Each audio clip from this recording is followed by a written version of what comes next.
উম্মে মাশিতা সমস্ত কাজগুলো বিসমিল্লাহ বলে করতেছে। একদিন ফেরাউনের মেয়ের মাথার মধ্যে চিরুনি দিয়ে আশ্রাইতেছে। অমনি সময় চিরুনিটা হাত থেকে জমিনে পড়ে গেছে। ওই চিরুনি ধরতে গিয়ে আস্তে না কয়ে জোরে পেয়া পালাইছে বিসমিল্লাহির রাহমানির রাহিম।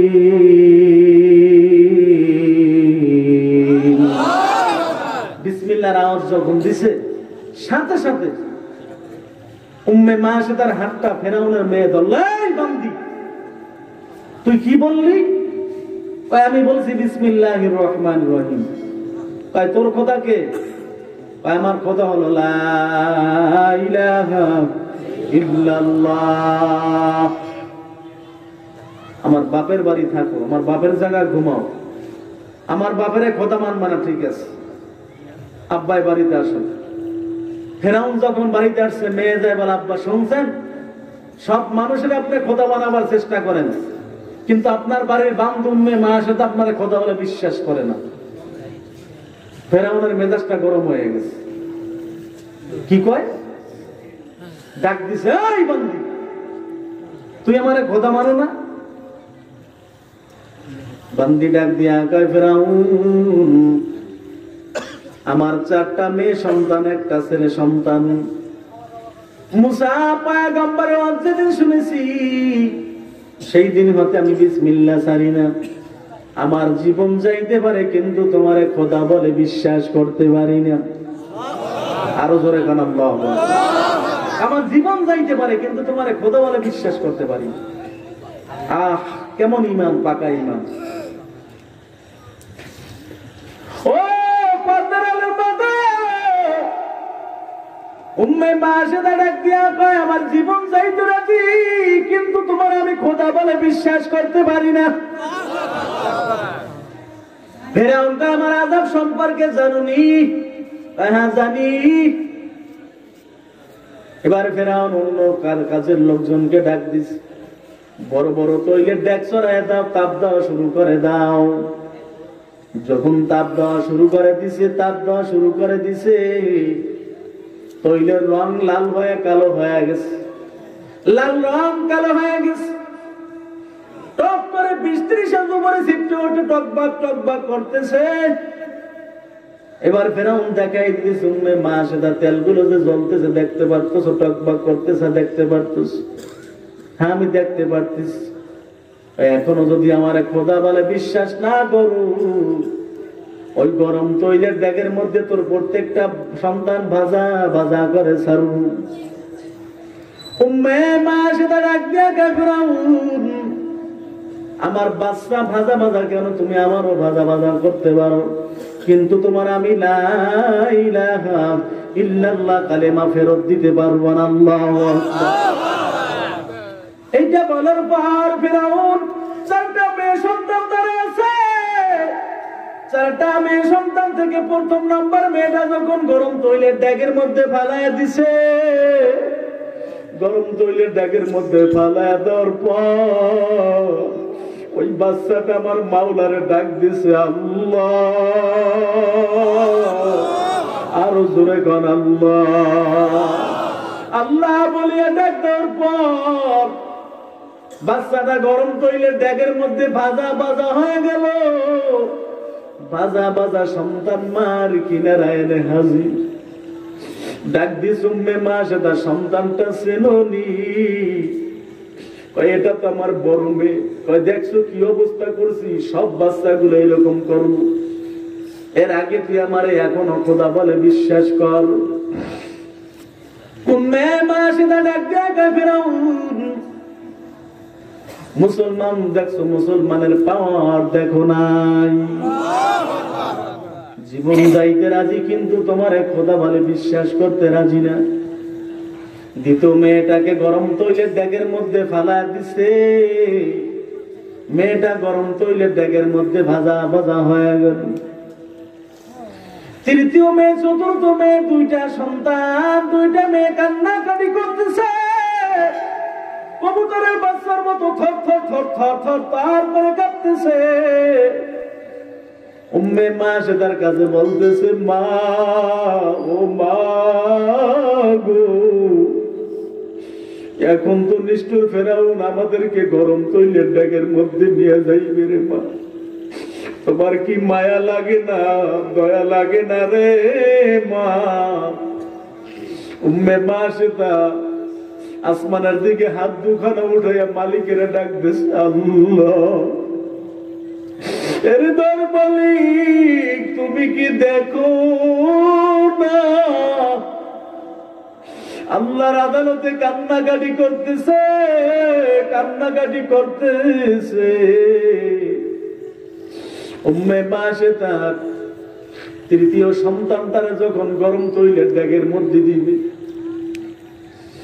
গরম তৈলের ড্যাগের মধ্যে দিবে, বাচ্চাটাকে যখন নিয়ে যাওয়া শুরু করছে ফেরাউন, মেয়েটা ছোট বোনটার দিকে ফিরিয়া ফিরিয়া কান্দে আর বলে, বোন তুই তো আমার ছোট বোন, তোর জন্য আমার অনেক মায়া, একাত্রে রয়েছি, খেলাধুলা করছি, যাই যাই, আর কোনদিন দেখা হবে না, দেখা হবে কিয়ামতের মুসিবতের মাঠে রে বোন। এই বলিয়া যখন মন যাইতেছে, ফেরাউন খপ করিয়া গরম তৈলের ড্যাগের মধ্যে ফালায় দিছে। ফালায় দেওয়ার পর বাচ্চাটা গরম তৈলের ড্যাগের মধ্যে বাজা বাজা হয়ে গেল। এখন একমাত্র উম্মে মা সে তার ছোট সন্তানটা গরম তৈলের ড্যাগের মধ্যে দেওয়া বাকি আছে, আর একমাত্র ছোট বাচ্চাটা, দুধের বাচ্চাটা বাকি আছে। এইবার ফেরাউন ডাক দিয়েছে, উম্মে মা সে তা এখন তোর ওই ছোট্ট মেয়েটা আমি গরম তৈলের ড্যাগের মধ্যে নিব, তার আগে তুই আমার খোদা বলে বিশ্বাস কর। উম্মে মা সে তা ডাক দিয়া কয়, ফেরাউন জ্বরের জন্য যদি কোন রোগী ঔষধ সেবন করে, যেমনি ভেতরে চলে গেলে বের করা সম্ভব না, তেমনি কালেমার রশিটা গলার মধ্যে লাগাইছি, আমার মালিকের ডাক দিছি, আমার মালিকের জন্য আমার কেমন মায়া তুমি জানো না। আমার মাওলানা যখন একবার আমি আল্লাহ কইয়া ডাক দে, আল্লাহর ডাক দাও আল্লাহ, আরো জোরে ডাক দেন আল্লাহ, আল্লাহ কইয়া যখন ডাক দে, আমার মাওলানা আমার ডাকের জবাব দেয়। রে ফেরাউন তুমি জানো না আমার মালিকের জন্য আমার কেমন মায়া, কেমন মায়া। এবার ফেরাউন, নিষ্ঠুর ফেরাউন যখন ছোট্ট বাচ্চাটারে গরম তৈলের ড্যাগের মধ্যে নিয়ে যাওয়া শুরু করছে, মেয়েটা মার থেকে ফিরিয়া ডাকতেছে, মা গো, ও মা, আমি তোমার ছোট্ট মেয়ে মা, ও মা, প্রতিদিন তুমি আমার বাম পাশে নিয়ে ঘুমাইতে রে মা, আমার বাম পাশে না রাখলে তোমার ঘুমে ধরতে না রে মা। এখন তো আমি বিদায় হয়ে যাইতেছি, আজকে রাত্রে কারে নিয়ে ঘুমাবা রে মা, যাই যাই, বিদায় দাও, আর কোনদিন দেখতে পারবো না রে মা। সন্তানটা বিদায় নিয়ে যাইতেছে, ফেরাউন সময় দেয় নাই, সন্তানটারে গরম তৈলের ড্যাগের মধ্যে ফালায় দিছে। ফালায় দেওয়ার পর মেয়েটা আবার মাওলারে ডাক দিছে, আল্লাহ আল্লাহ বলিয়া ডাক দেওয়ার পর মেয়েটা ঘুরুনি দিয়া বাজা বাজা হয়ে গেল। চারটা সন্তান মার কাছে হাজির করে দিছে, চারটা মেয়েরে তৈলের মধ্যে বাজা বাজা করছে। মা সে তার চোখের পানি ফালায় মাওলার আদালতে কান্দে আর বলে, মালিক তুমি ছাড়া আমার আর কেউ নাই, তুমি ইমানের পরীক্ষা নিতেছ, জানি না আমি বান্দি শেষ পর্যন্ত টিকে থাকতে পারবো কি পারবো না। এবার উম্মে মা সে তার বুকে দুধ খাইতেছে, কোন কিতাবের মধ্যে আছে 3 মাস বয়স, কোন কিতাবের মধ্যে আছে 6 মাস বয়স, দুধের বাচ্চা, দুধের শিশু। ফেরাউন ডাক দিয়েছে, উম্মে মা সে তা তোর দুধের শিশু আমি গরম তৈলের ড্যাগের মধ্যে ভাজা ভাজা করবো, তার আগে তুই আমার একবার আল্লাহ খোদা বলে স্বীকার কর। উম্মে মাসেদা ডাক দিয়া কয় ফেরাউন তোমার আমার দুধের শিশু ভাজা ভাজা করে তুমি আমারও ভাজা ভাজা করো, কোনো আপত্তি নাই, কিন্তু তোর আমার আমি লা ইলাহা ইল্লাল্লাহ কালেমা ফেরত দিতে পারবো না। আল্লাহু আকবার বলার পর উম্মে মাসেদা এবার বলার পর ফেরাউন যখন ওই সন্তানটারে দুধের বাচ্চাটারে হাতের মুঠের মধ্যে নিছে, হাতের মুঠের মধ্যে নেওয়ার পর বাচ্চাটা খিলখিল করে হাসা শুরু করে দিচ্ছে। ফেরাউন ডাক দিয়া কয় তোর এতটুক বাচ্চা তো এরকম করুন শুনে হাসতে পারে না, কেন হাসতেছে? উম্মে মাসেদা ডাক দিয়া কয় ফেরাউন আমার এই ছোট্ট বাচ্চা আমার মাওলার জান্নাত দেখে আর হাসে, জান্নাত দেখে আর হাসে। তোর মাওলার আবার জান্নাত কি? এই বলিয়া যখন গরম তৈলে ব্যাগের মধ্যে ফালাইয়া দিছে, ফালাইয়া দেওয়ার পর সাথে সাথে বাচ্চাটার জবান খুলিয়া গেছে। আল্লাহু আকবার জবানটা খুলিয়া গেছে, তৈলের ব্যাগের পাশ বরাবর হাতটা উঁচু করিয়া দিয়া মায়েরে ডাক দিছে, মা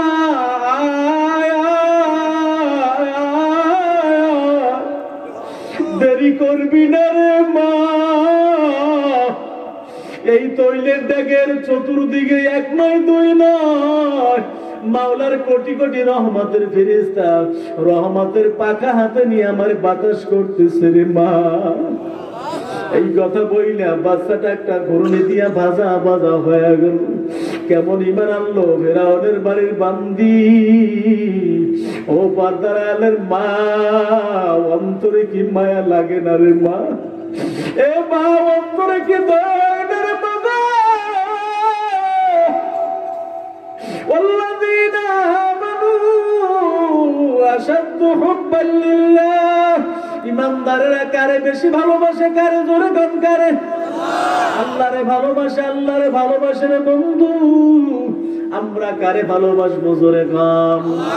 অন্ধকার কবরে কি নিয়ে যাবো? যেই কবরের সাথে থাকবে না, বাতি থাকবে না, ডানে মাটি বামে মাটি নিচে মাটির বিছানা, উপরে পাকা ছাউনি ভাঙিয়া যাইতে দিবে না। ওই কবরে ঘুমাবার আগে মালিকের রাজি খুশি করিয়া কবরে যাও। যেই কবরে বেনামাজির কবরে 99টা সাপ আইসা যখন ধ্বংসন করা শুরু করিয়া দিবে, আল্লাহর হাবিব জানান আল কবরু রাউযাতুম মিন রিয়াদিল জান্নাহ আও হুফরাতুম মিন হুফারিন নার। কারো কারো জন্য কবরটা জান্নাতের একটা বাগান হয়ে যাবে, কারো কারো জন্য কবরটা জাহান্নামের বড় একটা গর্ত হয়ে যাবে। এরে আল্লাহর বান্দা কি অবস্থা হবে তোমার আমার? ওই কবরের ভয়ে আমাদের তরিকার মুরব্বী রশিদ আহমদ গঙ্গোই রহমাতুল্লাহি আলাইহি মাওলার আদালতে এমন ভাবে কান্না করত আর বলতো, মালিক অন্ধকার কবরে যেই কবরের সাথে থাকবে না, বাতি থাকবে না, ওই কবরে কেমনে থাকবো রে আল্লাহ? আল্লাহর আদালতে কাঁদতো, কান্না করতে করতে করতে করতে দুইটা চক্ষু প্রায় বন্ধ হয়ে গেছে। খলিফা মুরিদের আয়েশা বলে, হুজুর আপনার চোখে অপারেশন করাইলে আবার চোখে দেখতে পারবেন? বাবা না না, কিতাবের মধ্যে লেখা আছে অন্ধের কাছে আমার মালিক কোনো সওয়াল করবে না। আমি রশিদ আহমদ গঙ্গোই যখন মাওলার দরবারে দাঁড়াবো, যখন আমার মাওলা জিজ্ঞেস করবে, রশিদ আমার দরবারে কি নিয়ে আসছে, সেদিন আমার মালিকের দরবারে বলবো, মালিক তোমার দরবারে আমি কিছু নিয়ে আসতে পারি নাই, তোমার ভয়তে কান্না করতে করতে করতে করতে দুইটা চক্ষু অন্ধ বানাই দিচ্ছি, এই খাতিলে তুমি আমারে মাফ করে দাও। হাকিমুল উম্মত মুজাদ্দিদ মিল্লাত শাহ আশরাফ আলী থানভী রাহমাতুল্লাহি আলাইহি মাওলার দরবারে এমন ভাবে কাঁদতো আর বলতো, মালিক তুমি যদি আমারে জান্নাত নাও দাও, যেখানে জান্নাতি লোকেরা জুতা বিছায় রাখবো স্থানটা তুমি আমারে দিও। সরবরার জমিনে ঘুমাতো সৈয়দ ফজলুল করিম রহমাতুল্লাহি আলাইহি। ও বাজান, আমি তো এই মাদ্রাসায় পড়াশোনা করছি, 12 থেকে 13 বছর পর্যন্ত চরমরার মাদ্রাসায় পড়াশোনা করেছি। দেখেছি আল্লাহর কুতুবকে প্রাণ ভরে দেখেছি। আসরের নামাজের পর যখন ছুটি পাইতাম, যাইতাম কুতুবখানার দিকে, দেখতাম আল্লাহর কুতুব কবরের দিকে ফিরিয়া বসে থাকতেন। কবরের দিকে ফিরিয়া বসে থাকতেন, চক্ষু দুইটা থেকে দর দর দর দর দর দর করে পানি পড়তো। আর মনে হয় বলতো, মালিক তুমি আমি ফজলুল করিমকে যদি অন্ধকার কবরে মাফ না করো, যেই কবরের সাথী থাকবে না, বাতি থাকবে না, আমার শত শত লক্ষ লক্ষ ভক্তময়ী থাকতে পারে, কোনো অসুবিধা নাই, কোনো উপকার আসবে না, কোনো উপকার আসবে না। তুমি যদি আমারে মাফ না করো, অন্ধকার কবরে আমার কেউ সাথী থাকবে না। আল্লাহর আদালতে এমন ভাবে কাঁদতো, কাঁদতে কাঁদতে অন্ধকার কবরে চলে গেল। বাজার কয়দিন থাকবা দুনিয়ায়? মা চলিয়া গেছে, বাবা চলিয়া গেছে, অন্ধকার কবরে চলে গেল, কেউ তো ফিরে আসবে না। আমি একটু দেখতে চাই মাঠের মধ্যে কার মা নাই, কার বাবা নাই, হাতটা জাগায় দেন। কার মা নাই, কার বাবা নাই, হাত জাগান। অনেকেরই মা নাই, বাবাও নাই, অন্ধকার কবরে ঘুমায় গেল। ও বাজান, যখন এই হাতটা জাগাইছে, মার কথা কি স্মরণ হয় নাই? বাবার কথা কি স্মরণ হয় নাই? ছোটবেলার স্মৃতির কথা কি মনে পড়ে না রে বাজার? মাহফিল শেষ হইবে, একটু পরে মাহফিল শেষ হয়ে যাবে, বাড়ি যাইবেন, দরজায় যায় ডাক দিবেন, মা দরজাটা খুলিয়ে দাও। জনম দুঃখী মা বাগ বাগানের পুকুর পারে কলা বাগানের নিচে এমন ভাবে ঘুমাইছে, মা কখনো ফিরে আসবে না বাজান, বাবাও কখনো ফিরে আসবে না। ওই মা বাবার অনেক সন্তান মা বাবার কষ্ট দেয়, আছে কি নাই জোরে কম। আমি উত্তর অঞ্চলে গত বছর মা ফেলে গেছি, এক বাবা আমার সামনে আইসা কান্দে, চোখের পানি ফেলে আর বলে, হুজুর আমার জন্য একটু দোয়া করে, আল্লাহ যেন আমার তাড়াতাড়ি দুনিয়া থেকে বিদায় করিয়ে দেয়। আমি বলি, কি জন্য বাবা এই কথা আপনি বলতেছেন? ওই মুরব্বী চোখের পানি দেখি, চোখের পানি রাখতে পারে না, টল টল টল টল টল টল টল করিয়া চোখের পানি গুলো পড়ে আর ডাক দিছে, হুজুর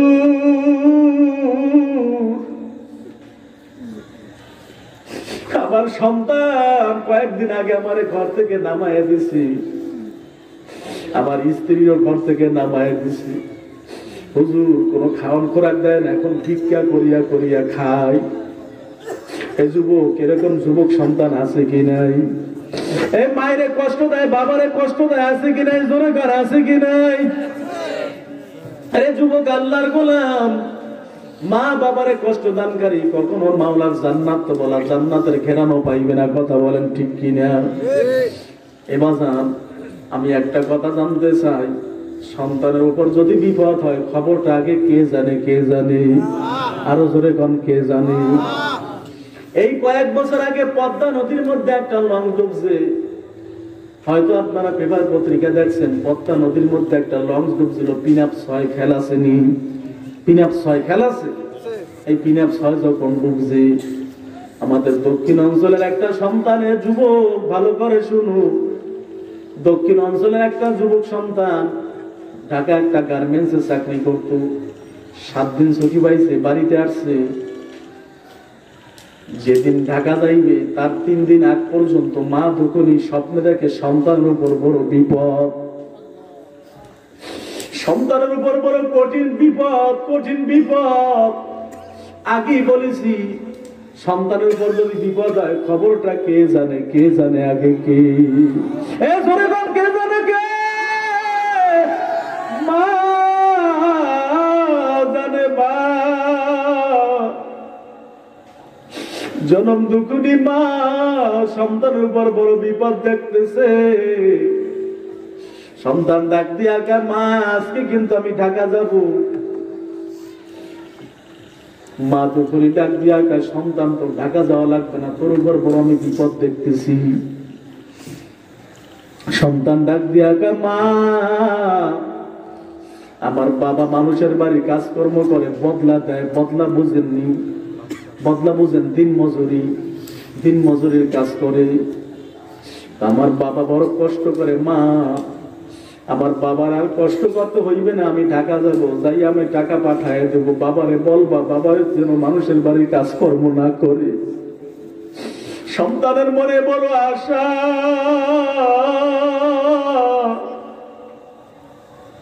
জনম দুঃখী মা সন্তানকে রওনা করায় দিছে। সন্তান যাইতেছে, যাইতে যাইতে যাইতে যাইতে পদ্মা নদীর কিনারায় যায় হাজির হইল। কাঁঠালবাড়িয়ার ঘাটে যখন গেছে, যাওয়ার পর এবার দেখতেছে অনেক লঞ্চ, একটা লঞ্চ ছেড়ে দিবে। লঞ্চটা যখন ছেড়ে দিবে সন্তান দেখে অনেক মানুষ লঞ্চে উঠছে, সন্তানটা লাফাই লঞ্চে উঠছে।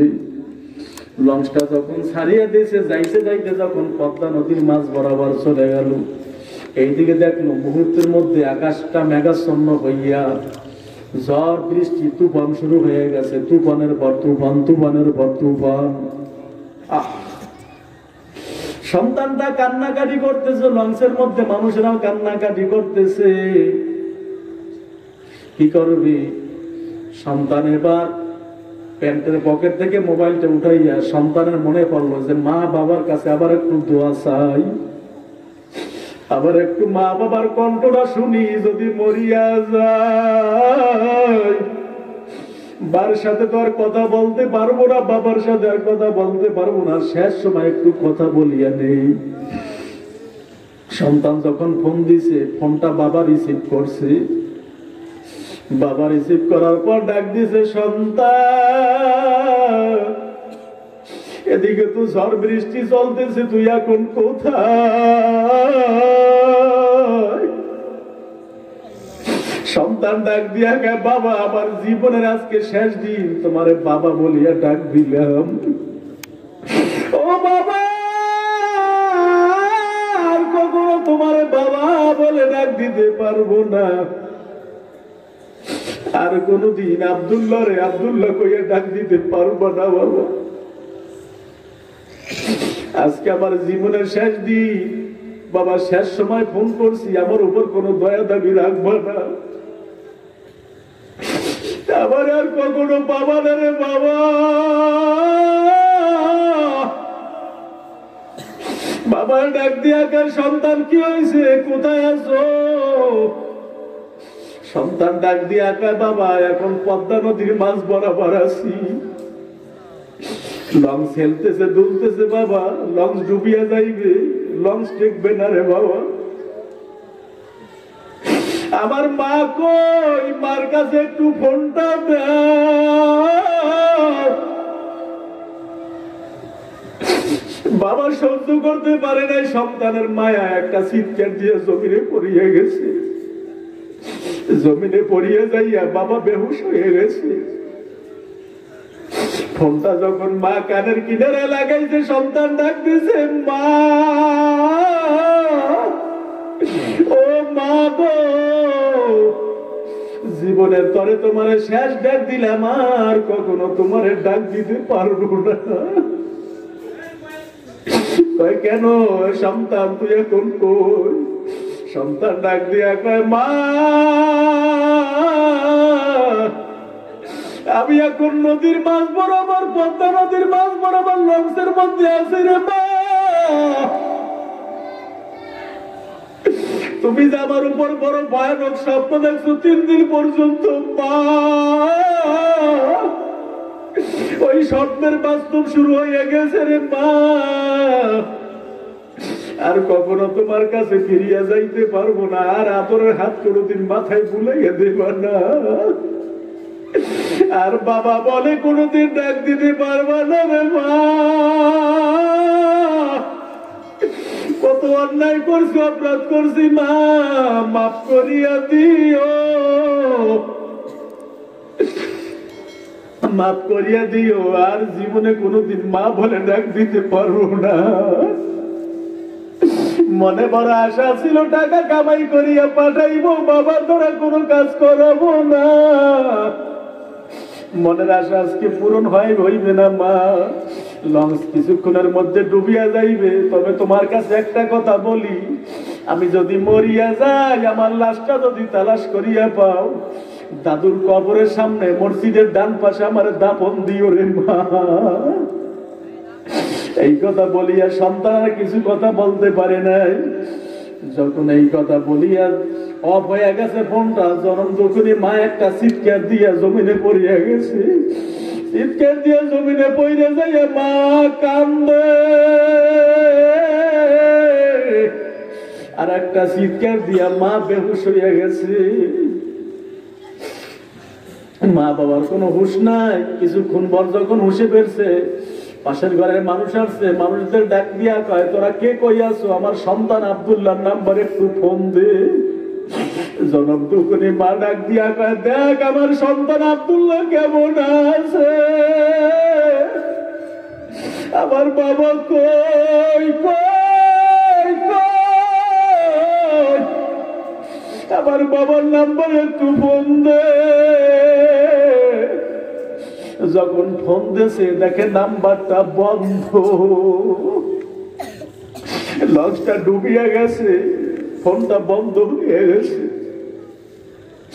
যখন দুঃখী মা বুঝতে পারছে যে আমার সন্তান আর মনে হয় নাই, তারপরও সন্তানের বাবারে পাঠায় দিছে, যাও স্বামী একটু যাইয়া দেখো, মানুষের কাছে খোঁজ খবর নিয়ে দেখো কি অবস্থা, আমার সন্তান আছে কি নাই, লঞ্চ ডুবছে কি ডুবে নাই। যখন বাবা একটু নাইমা পাশে গেছে, পাশের পাড়ায় যাইয়া মানুষের কাছে শুনতেছে, মানুষে বলা বলি করে পদ্মা নদীর মধ্যে একটা লঞ্চ ডুবিয়ে গেছে। বাবা একটা রিটার্ন করিয়া ঘরে দৌড়তেছে, দৌড় দিয়া ডাক দিয়া গা, বিবি কপালটা বুঝি পুড়িয়া গেছে, তোর সন্তান আর মনে হয় না। এই মাত্র শুনলাম পদ্মা নদীর মধ্যে লঞ্চ ডুবিয়ে গেছে। তাড়াতাড়ি চল, তাড়াতাড়ি পদ্মা নদীর কিনারায় চল। পদ্মা নদীর কিনারায় গেছে, যায় তাকে শত শত মানুষের লাশ, কিন্তু আব্দুল্লাহর লাশ কোথায় খুঁজিয়া পায় না, সন্তানের লাশ কোথায় খুঁজিয়া পায় না। মা বাবা সন্তানের জন্য কেমন মায়া যুব,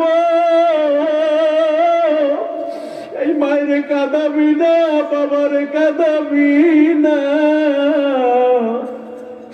জনম দুগুনি মা বাবা সন্তানের জন্য নদীর কিনারায় ঘুরে। 3 দিন 4 দিন 5 দিন 6 দিন হইয়া গেছে, মা বাবার কোনো খাওয়া নাই, ঘুম নাই, নিদ্রা নাই, সন্তান সন্তান বলিয়া কান্দে। এইদিকে রাজাপুর থানায় গাবখান একটা ব্রিজ আছে, ওই গাবখান ব্রিজের নিচে 6 দিনের সময় একটা জেলে মাছ ধরতে নামছে। মাছ ধরতে নামার পর দেখতেছে দূর থেকে ভেসে ভেসে একটা লাশ আসতেছে। কাছে গেছে, যাই দেখে এলাকার কোনো লাশ না। জেলের কাছে থানার দারোগার নাম্বার ছিল, থানার দারোগার কাছে ফোন দিছে। থানার দারোগার যখন পুলিশদেরকে নিয়ে লাশ উদ্ধার করছে, উদ্ধার করিয়া কোনো সন্ধান পায় না, কি করবে? শেষ পর্যন্ত সন্তানের প্যান্টের পকেটের মধ্যে দেখতে একটা মোবাইল। ওই মোবাইলটা যখন উঠাইয়া খুললো, খোলার পর দেখে একটা গ্রামীণ সিম। গ্রামীণ সিমটা থানার দারোগার মোবাইলের মধ্যে নিয়ে লাগাইছে। লাগানোর পর দেখতেছে উপরে বাংলায় লেখা একটা নাম লেখা, মা বাবা। এই মা বাবা নাম্বারে যখন দারোগা সাহেব ওই আব্দুল্লাহর সিম দিয়া ফোন দিয়েছে, বাবার কাছে ফোনটা চলিয়ে গেছে। বাবা একটু খুশিতে বাক বাক হয়ে গেছে, আমার সন্তান আব্দুল্লাহ মরে নাই, আমার বাবা ফোন দিয়েছে।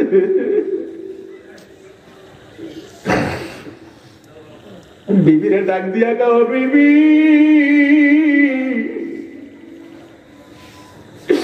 খুশির সংবাদ শুনছুনি, তোমার আব্দুল্লাহ ফোন দিয়েছে,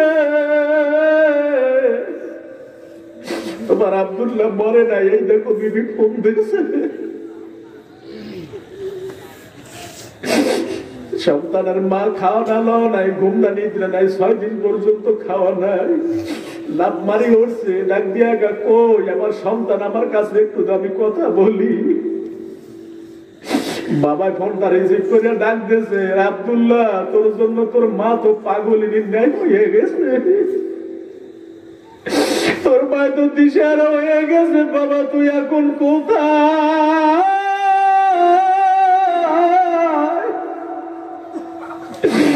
আব্দুল্লাহ কথা বলে না।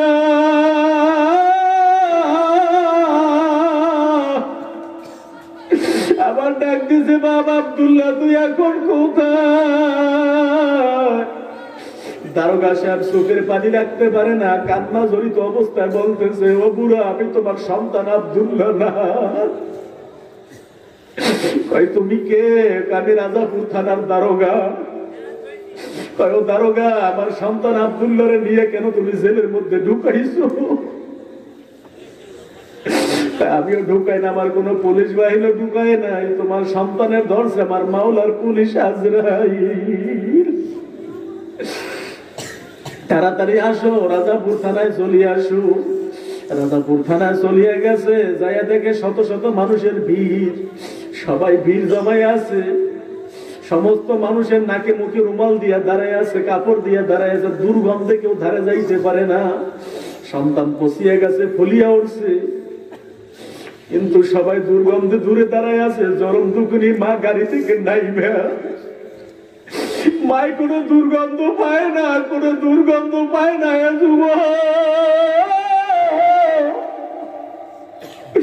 মাই কোনো দুর্গন্ধ পায় না।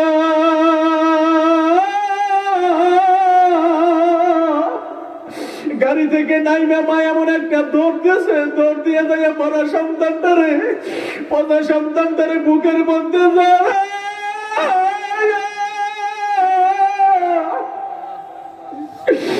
গালে সুবোধে, ও গালে সুবোধে।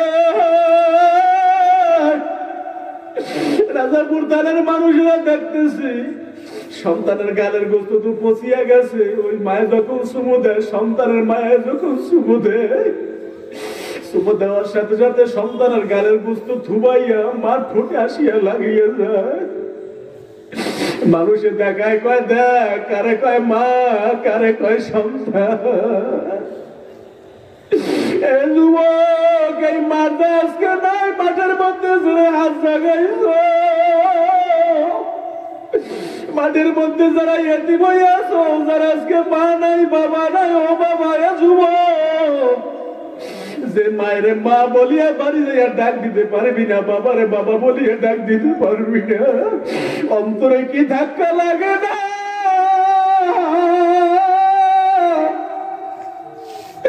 মা বাবার জন্য কি অন্তরে মায়া লাগে না? আজকে দেখো, যার মা নাই বাবা নাই, চোখের পানি টল টল টল টল করিয়ে পড়তেছে। ওই ছোটবেলার স্মৃতি, মার স্মৃতি বলা যায় না। এরে যুবক, যার মা বাবা বেঁচে আছে, বাবা তুমি বুঝবা না, দাঁত থাকলে দাঁতের মর্ম বোঝা যায় না।